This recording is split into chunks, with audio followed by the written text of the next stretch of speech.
Puji Tuhan, Shalom, selamat kita berjumpa lagi di dalam kasih daripada Tuhan Yesus Kristus. Saat ini kita akan membaca lagi renungan yang terdapat di dalam Efesus pasal yang kelima, ayat yang ke-15 sampai ayat yang ke-17.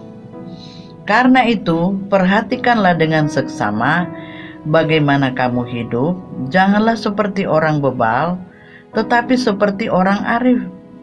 Dan pergunakanlah waktu yang ada, karena hari-hari ini adalah jahat. Sebab itu janganlah kamu bodoh, tetapi usahakanlah supaya kamu mengerti kehendak Tuhan.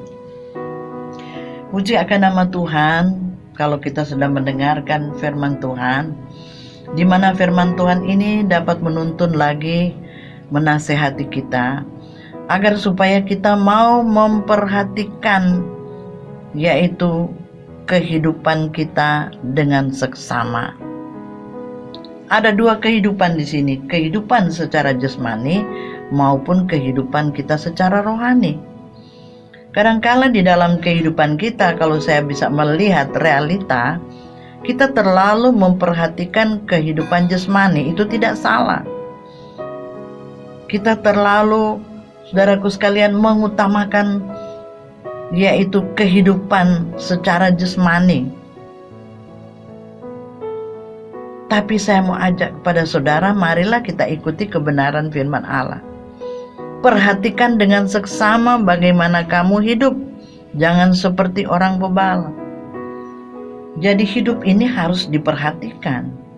Jangan jadi orang bebal. Orang yang bebal itu adalah orang yang tidak mau mendengar nasihat. Orang yang bebal adalah orang yang sudah berulang-ulang diberitahu dan dia tidak mau melakukan. Tetapi seperti orang arif, kita mau menjadi seperti orang arif. Kita bisa mempergunakan waktu, mempergunakan untuk kehidupan jasmani, memperhatikan kehidupan secara rohani yang terutama. Karena Matius 6 ayat 33 dikatakan, carilah dahulu kerajaan Allah dan kebenarannya, dan segala perkara akan ditambahkan padamu.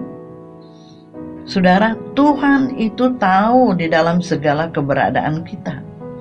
Tuhan tahu kita butuh makan, kita butuh pakai, kita butuh uang, kita butuh rumah. Tuhan itu tahu semuanya. Tapi firman Tuhan mengatakan, carilah dahulu kerajaan Allah dan kebenarannya, dan segala perkara akan ditambahkan padamu. Jadi Allah mau supaya kita ini mengutamakan Tuhan, memprioritaskan Tuhan, menomorsatukan Tuhan, dan segala perkara akan ditambahkan. Perkara apa?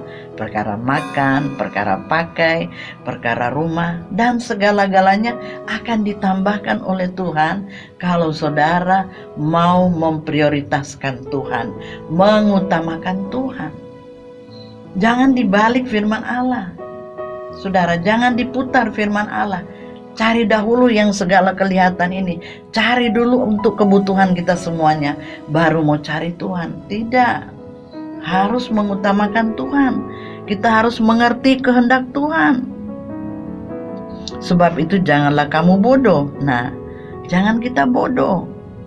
Bukan bodoh secara pengetahuan, tetapi bodoh di dalam mengerti kehendak Tuhan. Walaupun engkau mempunyai titel, tetapi kalau engkau tidak mau mengutamakan Tuhan, berarti engkau bodoh.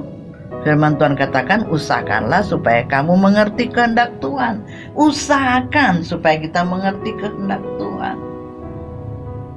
Kalau hal-hal yang duniawi, kebutuhan, pakaian, rumah, dan sebagainya, saudara bisa usahakan. Marilah di dalam kehidupan kita perkara-perkara yang kelihatan itu nomor 2. Perkara yang tidak kelihatan adalah perkara-perkara yang rohani. Mari kita mau mengerti kehendak Tuhan. Kehendak Tuhan supaya hidup kita ini mempermuliakan nama Tuhan. Kehendak Tuhan supaya kita mengerti isi hatinya Tuhan. Bagaimana kita mau mengerti isinya hati Tuhan, isi hati Tuhan, kalau kita tidak mau beribadah, tidak mau berdoa, tidak ada mesbah doa di dalam rumah tangga kita. Nah, Tuhan mau kita menjadi anak Tuhan yang arif dan bijaksana. Firman Tuhan katakan di dalam ayat yang lain, bukannya semua orang yang menyeru-nyeru Tuhan akan selamat, hanyalah orang yang melakukan kehendak Bapa di surga. Dialah yang akan memperoleh keselamatan yang kekal untuk selama-lamanya. Usahakan supaya kamu mengerti kehendak Tuhan. Usahakan. Kenapa kita kalau untuk kepentingan kita sendiri, walaupun mungkin tengah malam, ya, ada sesuatu yang kita inginkan, kita harus berusaha. Kenapa kalau untuk Tuhan kita ini mikir, bimbang, ya, eman-eman, padahal yang memberikan kesehatan, yang memberikan berkat, yang memberikan kekuatan adalah Tuhan Yesus. Dia adalah Allah kita yang baik. Dia adalah sumber segala berkat. Kita harus mengerti kepada pemberi berkat. Bukankah Yesus adalah sumber segala berkat? Dia pencipta langit dan bumi, bahkan segala isinya. Mari kita mau mengerti kehendak Tuhan. Kehendak Tuhan supaya hidup selama ada di dunia ini, kita tidak sia-siakan. Tapi hidup kita ini boleh berarti di dunia ini. Hidup kita ini boleh mempermuliakan nama Tuhan. Puji Tuhan, mari kita berdoa. Terima kasih Tuhan buat kebenaran firman Allah yang kami sudah dengarkan saat ini. Biarlah kebenaran firman Allah itu tertabur di tanah hati yang baik. Biar kami tidak menjadi pendengar yang baik, tapi kami mau menjadi pelaku-pelaku firman Tuhan. Bukan hanya menjadi pendengar, tapi kami mau menjadi pelaku-pelaku firman-Mu.